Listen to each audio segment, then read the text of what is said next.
आज की क्लास में हम पढ़ेंगे एलसीएम और एचसीएफ, जो कि हमारे जीडी के एग्जाम में पूछे हुए प्रश्न होंगे, है ना। और जो आज का पहला प्रश्न है वो है 672 और 7056 का एलसीएम क्या होगा। ऐसे तो आपको एलसीएम निकालने आता होगा कि 672 और 756 का एलसीएम क्या होगा इस वाले नियम से, ठीक है। लेकिन हम प्रयास करते हैं थोड़ा सा आसान करने के लिए। जब भी आपको दो संख्याएं दिए हैं और एलसीएम निकालना है तो अपने को क्या करना है कि बड़ी वाली संख्या में छोटी वाली संख्या से भाग लगा देना है ना। हमेशा बड़ी वाली संख्या में छोटी वाली संख्या से भाग लगा देना है और इसे काटते जाना है। तो काट लेते हैं इसको 16 से, है ना। ये 16 से जाएगा 16 चौका 64, फिर से 16 चौका 64 एक, है ना। और ये जाएगा 16 से 16 चौका 64 और 16 दूना 32। ठीक, अभी भी कट रहा है 21 से, ये 21 और ये 2, यानी बना क्या 21 बट्टा में 2, है ना। 21 बट्टा में 2। तो याद है आपने भाग कितने से लगाया था सर? हमने भाग लगाया था छोटी संख्या यानी 672 से। और इसका अंश कितना आया है सर? इसका अंश आया है 21। इन दोनों का गुणनफल ही आपका लस होगा, यानी हमारा जो लस होगा उसके इकाई अंक पे 2 होगा, यानी कि ऑप्शन डी इसका सही उत्तर है ना। फिर से अभी आपको दो संख्याओं का एचसीएफ निकालना हो तो आप क्या करोगे? बड़ी वाली संख्या से छोटी वाली संख्या को काटोगे। दो ही केस होगा, या तो पूर्णतः कटेगा या कोई पी बाई क्यू के रूप में मिलेगा। तो जो अपना अंश होता है न्यूमिनेटर ऊपर वाला, उसे छोटी वाली संख्या में गुना करके आप लसा बता सकते हो। यानी हमारा 672 गुना 21 एलसीएम होगा। हमने क्या किया? इकाई अंक से पकड़ा कि इकाई अंक का गुना करेंगे 2, यानी हमारा जो भी संख्या होगा उसके इकाई अंक पे 2 आना चाहिए। ऑप्शन में मात्र एक ही ऐसा संख्या है जिसके इकाई अंक पर 2 है, यानी ऑप्शन नंबर डी हमारा सही उत्तर होगा। अगले प्रश्न पे आते हैं। फिर से वही बात, इस बार हमें 18, 24 और 36 का एलसीएम निकालना है, ठीक है। तो क्या करना है देखें, पहले चेक कर लो कि कोई संख्या किसी को पूर्णतः विभाजित करता है क्या। सर 18 जो है ना 36 को पूर्णतः विभाजित करता है, तो 18 को छोड़ दो भैया, तुम्हारा काम नहीं है, तुम्हारा काम 36 कर देगा, ठीक है। अब ये दोनों को देख लेते हैं। अब इन दोनों को देखते हैं, इन दोनों में से छोटी संख्या कौन? सर 24 छोटी संख्या। अब क्या करते हैं? 36 में 24 का भाग लगाते हैं। ये 6 बार में, ये 4 बार में, ये 3 बार में, ये 2 बार में। हमें क्या करना है? ऊपर वाले को लेना है, इसमें 3 का गुना कर देंगे, यानी अपना जो आंसर है वो 72 है। अपना आंसर 72। चलो अगले प्रश्न पे आते हैं, है ना। फिर से क्या करना है? 120, 240, 480। तो देखते हैं कि 120 जो है 240 को पूर्णतः काटता है, तो बोल देंगे भैया 120 तुम्हारा काम नहीं है, हम 140 से तुम्हारा काम चला लेंगे। सॉरी 240 से। अब 240 480 को भी पूर्णतः काटता है, यानी इसका भी कोई काम नहीं बचा। एक संख्या, और एक संख्या का एलसीएम खुद वही संख्या होता है, यानी इसका जो सही उत्तर है वो है ऑप्शन डी, है ना। चलिए अगले प्रश्न पे आते हैं। अगला प्रश्न क्या है कि 2/5, 4/15 और 6/25 का एलसीएम क्या होगा, लघुत्तम समापत्य क्या होगा। तो पहले समझते हैं। जब भी आपको ए बाई बी, है ना, C by D, E by F ऐसे फ्रैक्शन का एलसीएम निकालना हो, ठीक है, तो क्या करेंगे? अगर इनका एलसीएम निकालना हो तो जो ऊपर वाले संख्या होंगे, यानी जिसे हम अंश बोलते हैं, न्यूमिनेटर बोलते हैं, है ना, उनका एलसीएम निकाल देंगे। एलसीएम ऑफ ए सी ई। और जो नीचे हर होते हैं, डिनोमिनेटर होते हैं, है ना, उनका हम एचसीएफ निकाल देंगे। H C F of B D F, है ना, ये अपना उत्तर देता है। हाँ, कभी कभी यहां से आपको पूछ लिया जाएगा कि एचसीएफ क्या है। जब आपको एचसीएफ पूछा जाएगा, एचसीएफ, तो आप क्या करोगे? ऊपर वाले का एचसीएफ निकाल देना, ए सी ई का एचसीएफ, और नीचे वाले यानी कि डिनोमिनेटर का आप एलसीएम निकाल देना, यानी बी डी एफ। ये रहा, ये आपको नोट कर लेना चाहिए दोनों को, है ना। चले आते हैं प्रश्न पे। हमें क्या करना है? ऊपर वाले का एलसीएम निकालना है। तो 2 का काम भैया 4 तो चला देगा, 2 खत्म, यानी इन दोनों का एलसीएम क्या होगा? सर इन दोनों का एलसीएम जो होगा 12 होगा। क्यों? क्योंकि जब 6/4 करेंगे ये 3 बार में, ये 2 बार में, कटेगा नहीं तो 2 का गुना छोटी संख्या से 12, यानी हमारा जो आंसर बनेगा उसके ऊपर क्या होगा 12, यानी ये खत्म ये खत्म इन दोनों में से। अब इनका निकालना है एचसीएफ। एचसीएफ मतलब कि वो बड़ी से बड़ी संख्या जो इन सभी को काटे, तो क्या है 5 है सर, 5 है, यानी ऑप्शन बी अपना सही उत्तर है। चलिए अगले प्रश्न पे आते हैं, फिर से उसी तरीके से करना है। अब 3 का काम भैया 9 का काम 63 चला देगा और 21 का काम भी 63 चला देगा, क्योंकि 9 से 63 पूर्णतः विभाज्य है, 21 से भी 63 पूर्णतः विभाज्य है, तो क्या करेंगे दोनों कैंसिल, यानी ऊपर में क्या होगा 63 होगा, ये खत्म ये खत्म ये खत्म, ऑप्शन डी इसका सही उत्तर। फिर से देखिए हमने क्या बोला कि ऊपर वाले का आप एलसीएम निकालो, यानी हमें 9, 21 और 63 का एलसीएम निकालना था, है ना। तो आप इसे क्या करोगे, 3 से काटोगे, 3 से काटोगे 3 बार में, 7 बार में, और ये जाएगा 21 बार में, फिर 3 से काटोगे 1 बार में, 7 बार में और 7 बार में, फिर इसे 7 बार में 7 से काट लोगे, 1 1 1, तो 21 या 63, यानी अपना जो आंसर बनेगा ऊपर 63, नीचे अब जो आ जाए, है ना। इसका एलसीएम आप निकाल के चेक कर सकते हो, इसका जो सॉरी एचसीएफ जो होगा वो 2 होगा, है ना। बस यही था। आगे 1.2, 1.8, 2 और 2.5 का एलसीएम क्या होगा। पहले इसे पी बाई क्यू के रूप में बदल देते हैं, यानी 12/10। 12/10 को काट करके हम 6/5 लिख सकते हैं। 18/10 यानी कि 9/5 लिख सकते हैं। 2/1, 2/1 ही रहने देते हैं, और ये लिख सकते हैं 25/10, 5 से काट सकते हैं 5/2, यानी ऊपर वाला संख्या 6 9 2 5, 6 9 2 5, इसका एलसीएम निकालना है, ठीक है।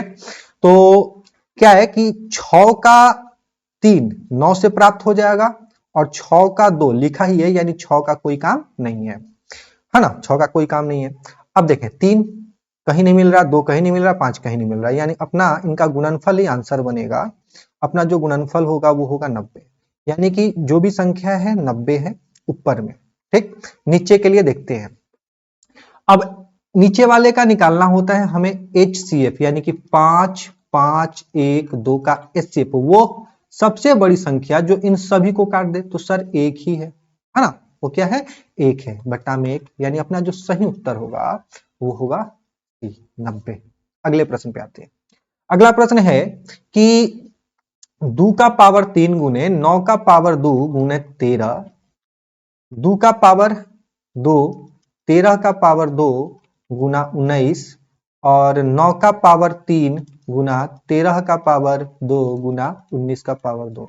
हमें क्या निकालना है एलसीएम। एलसीएम में क्या करना होता है, एलसीएम में अधिकतम पावर को लेना होता है, जिसका पावर सबसे अधिक हो, जहां से मिल जाए, है ना।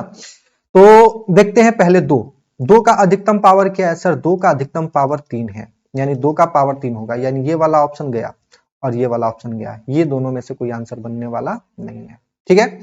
अब हमें क्या चाहिए सर, अब हमें 9 का पावर 2 है और 9 का पावर 3 है, यानी कि बड़ा वाला पावर लेते हैं 9 का पावर 3, तो ये भी ऑप्शन गया, यानी हमारा जो सही उत्तर है वो सी है ना। बाकी आप देखते हैं 13 का पावर यहाँ पर 1 है, 2 है, 2 है, यानी 13 का पावर 2 लेना होगा, 19 का पावर भी 2 लेना होगा, जो कि अपना सही उत्तर सी ही है, ठीक है।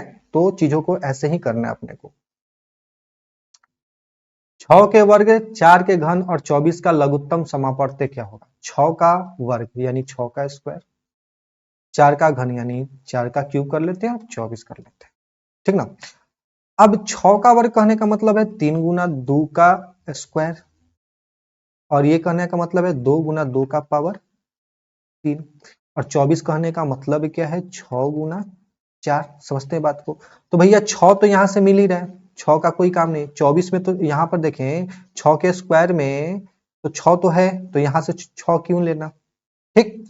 और 4 यहां से 2 का पावर 2 से यानी 4 मिल रहा है, नहीं लेना, मतलब इसका कोई जरूरत नहीं है। हम अपना उत्तर यहां से भी दे सकते हैं, चीजों को समझना है, ठीक ना। इसको लिख सकते हैं 3 का पावर 2 गुना 2 का पावर 2, इसको, है ना। एक बार इसका पावर 2, इसका पावर 2, अब करें 2 का पावर 2 का होल पावर 3, यानी यहां से क्या मिलेगा 2 का पावर 6। तो हमें हमेशा मैक्सिमम पावर लेकर चलना होता है, हमेशा क्या करना होता है, मैक्सिमम पावर लेकर चलना होता है। तो 2 का पावर कितना लेंगे, 6 लेंगे, और 3 का पावर क्या लेंगे, 2। 2 का पावर 6 कहने का मतलब होता है 64, और यहां से 3 का पावर 2 कहने का मतलब होता है 9, यानी कि 9 चौका 36, इकाई अंक पे क्या मिलेगा, 6 मिलेगा। ऑप्शन ए, आप पूरा गुना करके चेक कर सकते हो। आइए, अगर हमने 24 नहीं हटाया होता तो हमें क्या मिलता। सर 24 नहीं हटाते तो 24 के लिए यहाँ पर हमें मिलता 2 का पावर 3 गुना 3 मिलता। तो हमें क्या करना था, 2 का अधिकतम पावर लेना था। तो 2 का अधिकतम पावर क्या मिलेगा हमको, 6 मिलेगा, जो कि ले रखा है ना। और 3 का अधिकतम पावर क्या लेना लेंगे हम, 2 लेंगे, यहाँ पर 1 है, तो इसका मतलब इसका कोई काम नहीं, इसलिए मैंने इसको हटा दिया पहले ही।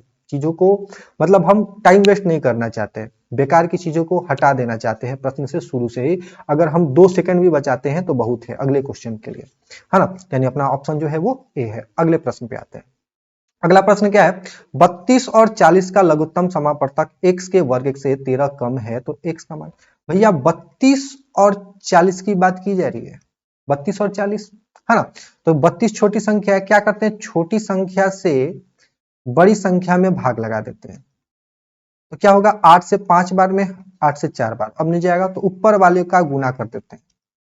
ठीक है, ऊपर वाले का गुना करेंगे क्या होगा, इतना, यानी इसका जो एलसीएम है वो 160 है ना। अब क्या बोला गया, x के वर्ग से 9 कम है, यानी x का वर्ग से ये क्या है, 9 कम है, यानी कि x स्क्वायर बराबर क्या हो जाएगा सर, 169, यानी x का मान सर 13, यानी अपना जो सही उत्तर है वो 13 है ना। चलो अगले प्रश्न पे आते हैं। 84, 126 और 168 का HCF ज्ञात करना है, महत्तम समापवर्तक। महत्तम समापवर्तक क्या होता है कि वह बड़ी से बड़ी संख्या जो इनको पूर्णतः विभाजित कर दे, क्या कर दे, इनको पूर्णतः विभाजित करे। तो हमें क्या करना है, हमें ऐसे देखना है। आप तो भाग विधि से बनाना जानते ही होंगे कि पहले छोटी संख्या से उससे बड़ी वाली संख्या को काटते हैं। ठीक है, इस तरीके से कि एक बार में ले जाएंगे, 84 जाएगा तो ऊपर से अपना 42 बचेगा, और फिर 84 को काटते हैं, 2 बार में काट देता है ये।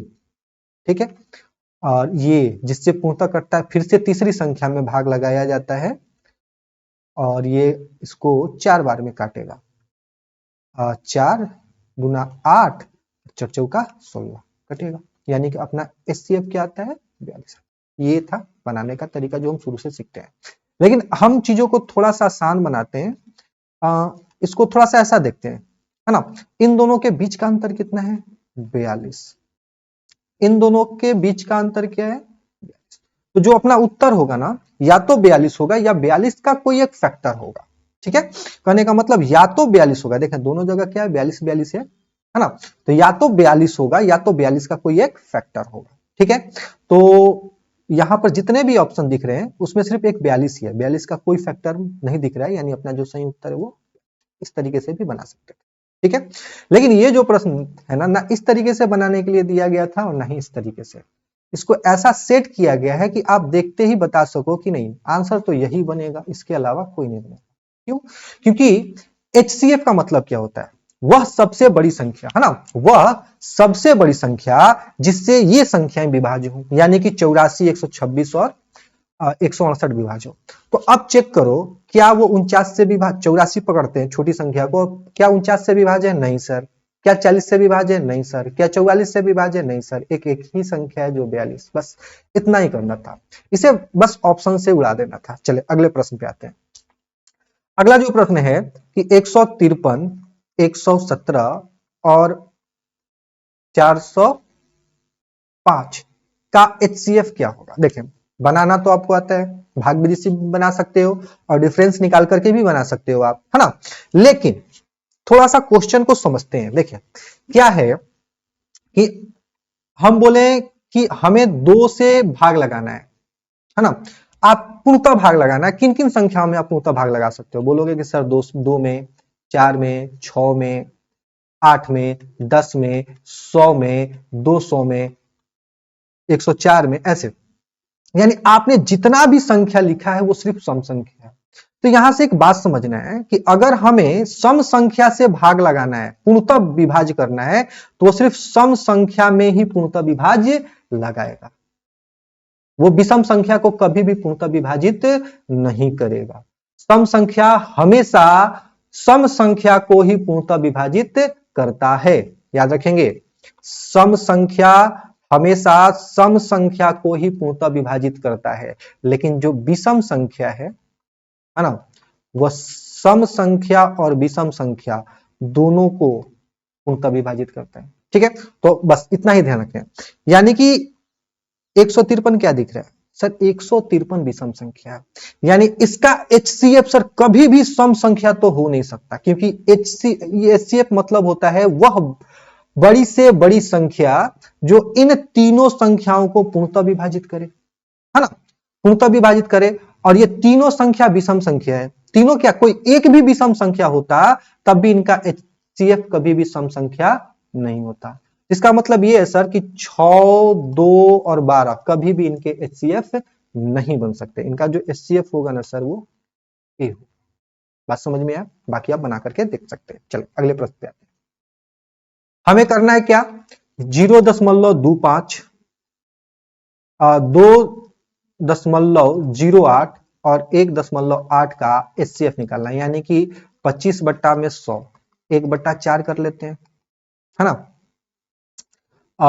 208/100 यानी कि 4 से काट सकते हैं, 52/25 कर सकते हैं और 81/10 यानी HCF निकालना है। तो ऊपर वाले का HCF करना पड़ेगा, यानी 1, 52, 81 का HCF, यानी इनका HCF निकालोगे तो 1 आएगा भैया, क्योंकि 1 शामिल है ना। एक सिर्फ एक ही से कटेगा, यानी ऊपर तो 1 रहेगा। अब नीचे क्या आएगा सर? नीचे 4 है, 25 है, 10 है, इनका LCM निकालना है ना, इनका LCM निकालना है। तो क्या करेंगे सर? इनका LCM 100 होगा, है ना, यानी 1/100 इनका HCF होगा। ठीक, और इसे क्या लिख सकते हैं? 0.1 लिख सकते हैं, यानी अपना जो सही उत्तर है वो है ए। सही उत्तर क्या अपना? ए। आइए अगले प्रश्न पे आते हैं। फिर से क्या करें सर? HCF निकालना है, तो ऊपर वाले का HCF निकालें। सर HCF निकालेंगे ना तो इनका ऊपर वाला का HCF 1 आएगा, यानी ऊपर में तो 1 बनेगा, ये गया ये गया, इन दोनों में से कोई एक होने वाला है सर, है ना। अब इनका LCM निकाल लेते हैं। इनका LCM क्या होगा सर? तो इनका LCM जो होगा वो 30 होगा, यानी अपना उत्तर जो है सी है। अगले प्रश्न पे आते हैं।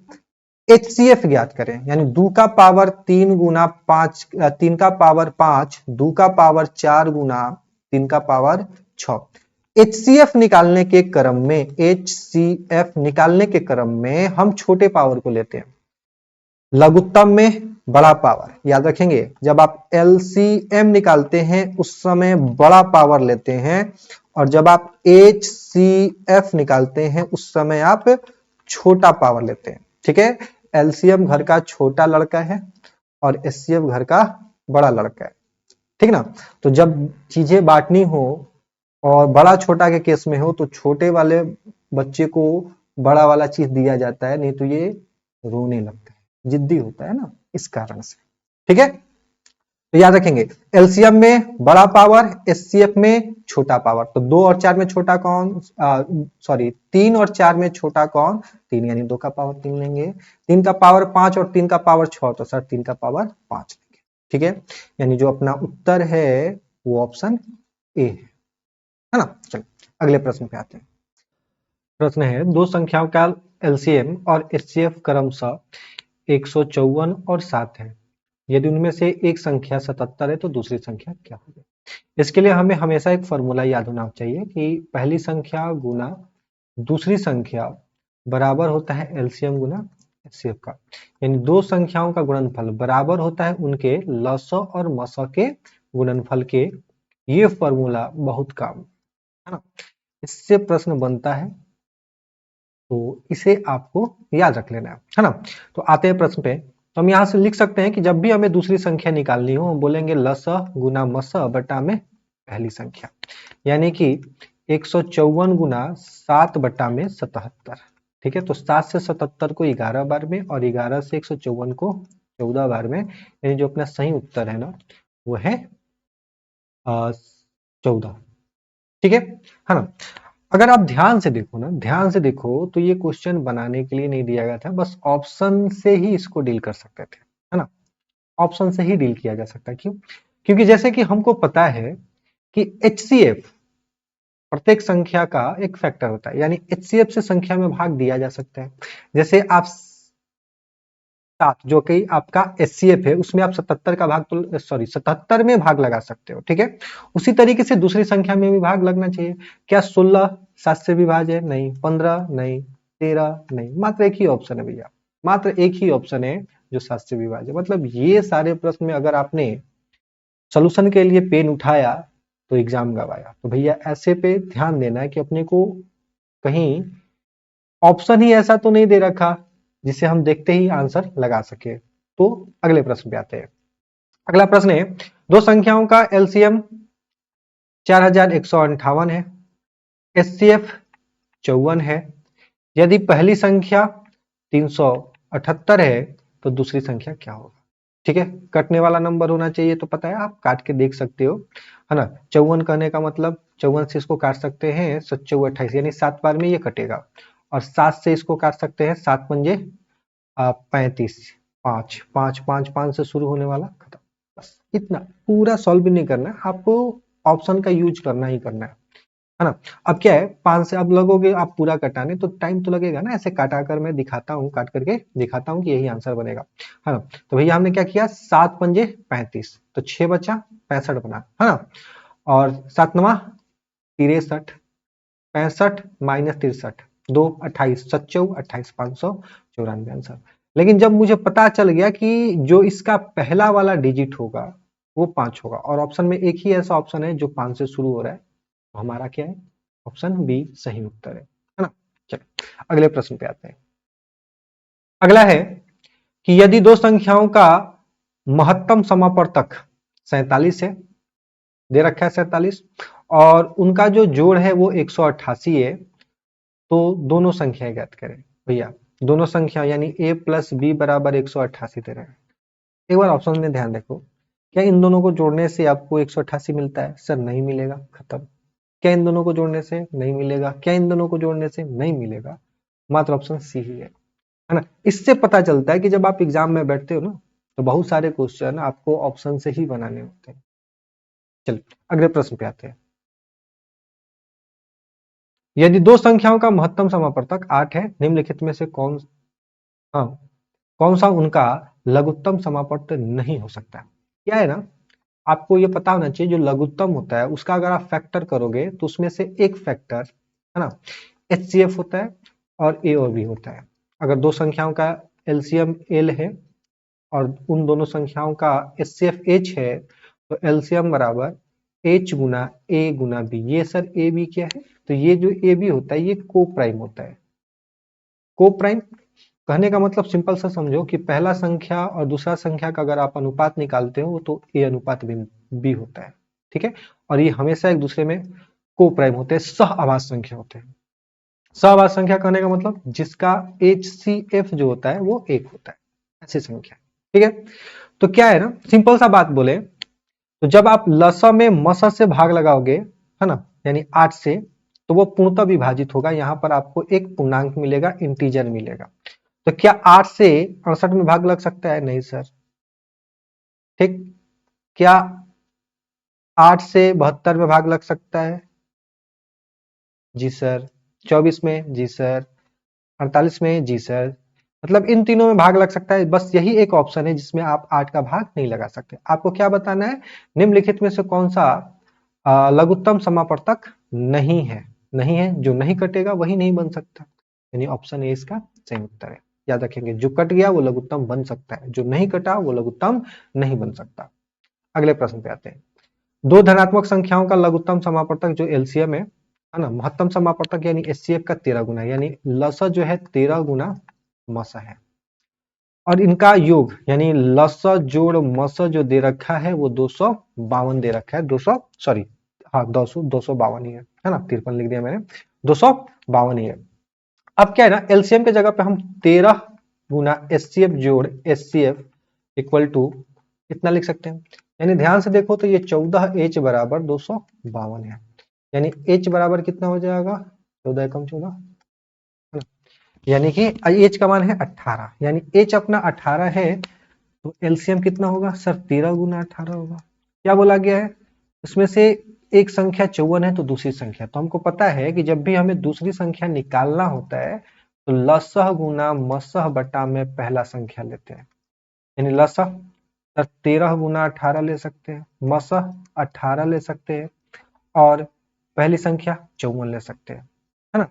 तो सर इसको 9 से 9 छक्का 54 काट सकते हैं, और 9 दूना 18 काट सकते हैं, 6 से इसे 3 बार में काट सकते हैं, यानी 6 13 छक 78, यानी अपना जो आंसर है ना सर 78 होगा, ऑप्शन बी। ठीक है, लेकिन यहाँ पर भी समझने वाली बात है। देखें क्या है कि अगर हम बात करें कि एलसीएम और एचसीएफ का, थोड़ा सा ध्यान देना होगा अपने को, एलसीएम और एचसीएफ का बात करें तो अगर हमारा ये 1 है तो ये 13 है, यानी ये 13:1 में है। बात को ध्यान से समझिएगा, 13:1 में है, गुना करते हैं तो 13 ही मिलता है। यानी कि दोनों संख्याओं में से एक संख्या ऐसा जरूर होगा जिसमें 13 आता होगा, ठीक है, यानी जिसका एक फैक्टर 13 होगा, है ना? पक्का है कि एक फैक्टर 13 होगा ही होगा, तभी तो 13 आया है ना? तो पहली संख्या में दे रखी 54, क्या 54 का फैक्टर 13 होता है? नहीं सर, यानी दूसरा जो संख्या होगा ना उसका फैक्टर 13 होना ही चाहिए। क्या 63 13 से कटेगा? नहीं।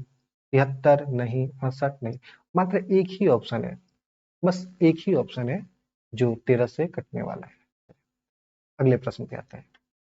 दो संख्याएं 3:4 के अनुपात में हैं और उनका मसा 5 है, तो संख्या का लघुत्तम समापवर्तक क्या है? अभी बताएं कि लघुत्तम समापवर्तक h गुना a b होता है, और ये क्या होता है, संख्याओं के अनुपात होते हैं। इसका मतलब जो अपना लघुत्तम होगा वो 5 गुना 3 गुना 4 होगा, 15 चौका 60 होगा, यानी कि ऑप्शन बी होगा, है ना? चलिए तो फिर से वही बात, ध्यान से देखते हैं ऑप्शन पे क्या है। महत्तम समापवर्तक कितना है उनका? सर महत्तम समापवर्तक जो है वो 5 है ना? 5 है, यानी जो भी लघुत्तम होगा वो 5 से कटने वाला संख्या होगा। बिल्कुल सर। क्या 62 कटता है? नहीं सर। 48 नहीं सर। 58 नहीं सर, एक ही नंबर है सर, है ना? बिल्कुल आप ऐसे ही डील कर सकते हो। मैंने जितना भी प्रश्न दे रखा है वो सारे के सारे एसएससी जीडी के पूछे हुए प्रश्न और करंट के एग्जाम के ही पूछे हुए प्रश्न, है ना? चलिए अगले प्रश्न पे आते हैं। प्रश्न है, दो सआभाज्य संख्याओं का एलसीएम है जिनका गुणनफल 323 है, तो याद रखेंगे इसका उत्तर 323 ही होगा। क्यों? क्योंकि सआभाज्य संख्या, है ना, याद रखेंगे कभी भी दो सआभाज्य संख्याओं का गुणनफल बराबर एलसीएम होता है, उनका एलसीएम होता है। सआभाज्य संख्या मतलब वैसी दो संख्याएं जिनका एचसीएफ 1 हो, ठीक है, जिसे हम लोग को प्राइम बोलते हैं, को प्राइम, है ना? और को प्राइम का गुणनफल बराबर एलसीएम होता है। आंसर 323। अगले प्रश्न जाते हैं। दो संख्याएं 1:3 के अनुपात में है, यदि एचसीएफ और एलसीएम का गुणनफल इतना है तो संख्या ऐसा समझ लेते हैं कि यहाँ भी ए है और यहाँ भी ए है, यानी कि ए गुना 3, यानी पहली संख्या गुने दूसरी संख्या बराबर लसो गुना मसो, है ना, यानी कि 1200, यानी कि 3a² बराबर 1200, यानी ए स्क्वायर बराबर 400। ए का मान क्या होगा? 20, है ना? अगर पहली संख्या 20 है तो दूसरी संख्या 60, पहली संख्या 20 है तो दूसरी संख्या 60, इस तरीके से बना सकते हैं। ऐसे ये क्वेश्चन ऐसे बनाने वाला था ही नहीं, है ना? क्यों? क्योंकि हमको पता है कि दो संख्याओं का गुणनफल उनके लसो और मसो के गुणनफल के बराबर होता है। अगर लसो और मसो दोनों का गुणनफल 1200 है तो उनका दोनों संख्याओं का भी गुणनफल 1200 होगा। क्या इन दोनों का गुणनफल 1200 होगा? नहीं। क्या इनका होगा? नहीं। क्या इनका होगा? नहीं। एक ही ऑप्शन। अगले प्रश्न पे आते हैं। दो संख्या 5:9 के अनुपात में है, लघुत्तम इतना है, तो संख्या ज्ञात करें। तो संख्या ज्ञात करना है ना, अनुपात तो संख्या होना चाहिए ना। क्या आप 45 और 71 को 5:9 में काट सकते हो? नहीं सर, इसको काट सकते हैं, ये कर सकता है, ये कर सकता है क्या सर? ये नहीं कर सकता। यानी या तो ऑप्शन ए होगा या तो ऑप्शन डी होगा। ठीक है, अब कहने का मतलब ये है कि उनका लघुत्तम क्या है?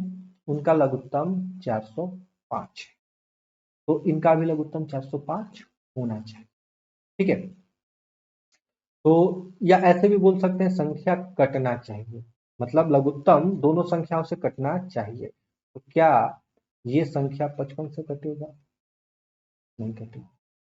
क्यों सर? 55 से कटने का मतलब है संख्या 11 से कटना चाहिए, और ये 11 से कटने वाला नहीं है, यानी ये भी नहीं है। अपना ऑप्शन तरीके से बना सकते हैं। अगर आप तरीके से बनाना चाहते हो तो एलसीएम क्या होता है सर? एलसीएम जो होता है, एलसीएम वो एचसीएफ गुना को प्राइम नंबर होता है, कितना? यानी कि हम लिख सकते हैं कि जो अपना 405 है वो एचसीएफ गुना 45 के बराबर है, और 45 से ये 9 बार में जाएगा, यानी एचसीएफ अपना 9 है, और संख्या एचसीएफ 9 है, तो 5 गुना 9 पहली संख्या और 9 गुना 9 दूसरी संख्या, यानी 81 और 45, है ना। याद रखेंगे इस बात को हमेशा से। अगर दो संख्याओं का अनुपात, पहली संख्या गुना दूसरा संख्या का अनुपात ए अनुपात बी है ना, और इनका जो एचसीएफ है वो मान के चलते हैं एच है, तो पहला संख्या बराबर होगा एच गुना ए, ये वाला ए, और दूसरा संख्या होगा एच गुना बी, यानी कि एचसीएफ गुना ए, एचसीएफ गुना बी। इसी का प्रयोग यहाँ पर किया गया है, बाकी आपको बनाना ऑप्शन पे। अगले प्रश्न पे आते हैं। दो संख्याएं 11:13 के अनुपात में है, महत्तम समापवर्तक कितना है? तो संख्या क्या? भैया फिर से गुना करेंगे 77, यानी ऑप्शन में 77 क्या है? यहाँ पता, बाकी कोई उत्तर नहीं बनेगा, है ना। 11 गुना 7 77, 13 गुना 7 91, ऑप्शन बी इसका सही उत्तर। दो संख्याएं जो है 2:3 के अनुपात में है, इनका महत्तम और लघुत्तम इतना है, तो दोनों संख्याओं का अनुपात। तो कभी भी याद रखेंगे, अगर दो संख्याओं का अनुपात अपने को दे रखा है ए अनुपात बी, है ना, हमेशा मान के चलते हैं कि ए अपना बड़ा है बी से। ठीक है, हमेशा बड़े में से ही छोटे को घटाना होगा, बड़े में से छोटे को घटाना। ठीक, तो अगर दोनों संख्याओं का योग पूछे, दो चीज पूछा जा सकता है कि दोनों संख्याओं का योग, ठीक, तो क्या करेंगे? एचसीएफ गुना ए जोड़ बी कर लेंगे। और अगर दोनों संख्याओं का अंतर पूछे तो बड़ी संख्या में से छोटी संख्या घटा लेंगे, यानी कि ए माइनस बी कर देंगे। तो हमसे क्या पूछा गया है? दोनों संख्याओं का अंतर, तो बड़ी संख्या में से छोटी संख्या को घटाइए। सर बड़ी संख्या में से छोटी संख्या को, यानी 3 में से 2 को घटाना, सर ए का होगा। ठीक है, और इसमें आप एचसीएफ का गुना कर दीजिए। एचसीएफ कितना है आपका? सर 21, यानी 1 गुना 21 बराबर 21। इसका जो सही उत्तर है वो है ना। तो आज के लिए इतना ही। अगर वीडियो अच्छा लगा हो, यूजफुल हो, तो वीडियो को लाइक कर देंगे। अगर आपने चैनल को सब्सक्राइब नहीं किया है तो सब्सक्राइब कर दें, और जितना हो सके वीडियो को अपने मित्रों के पास शेयर करें।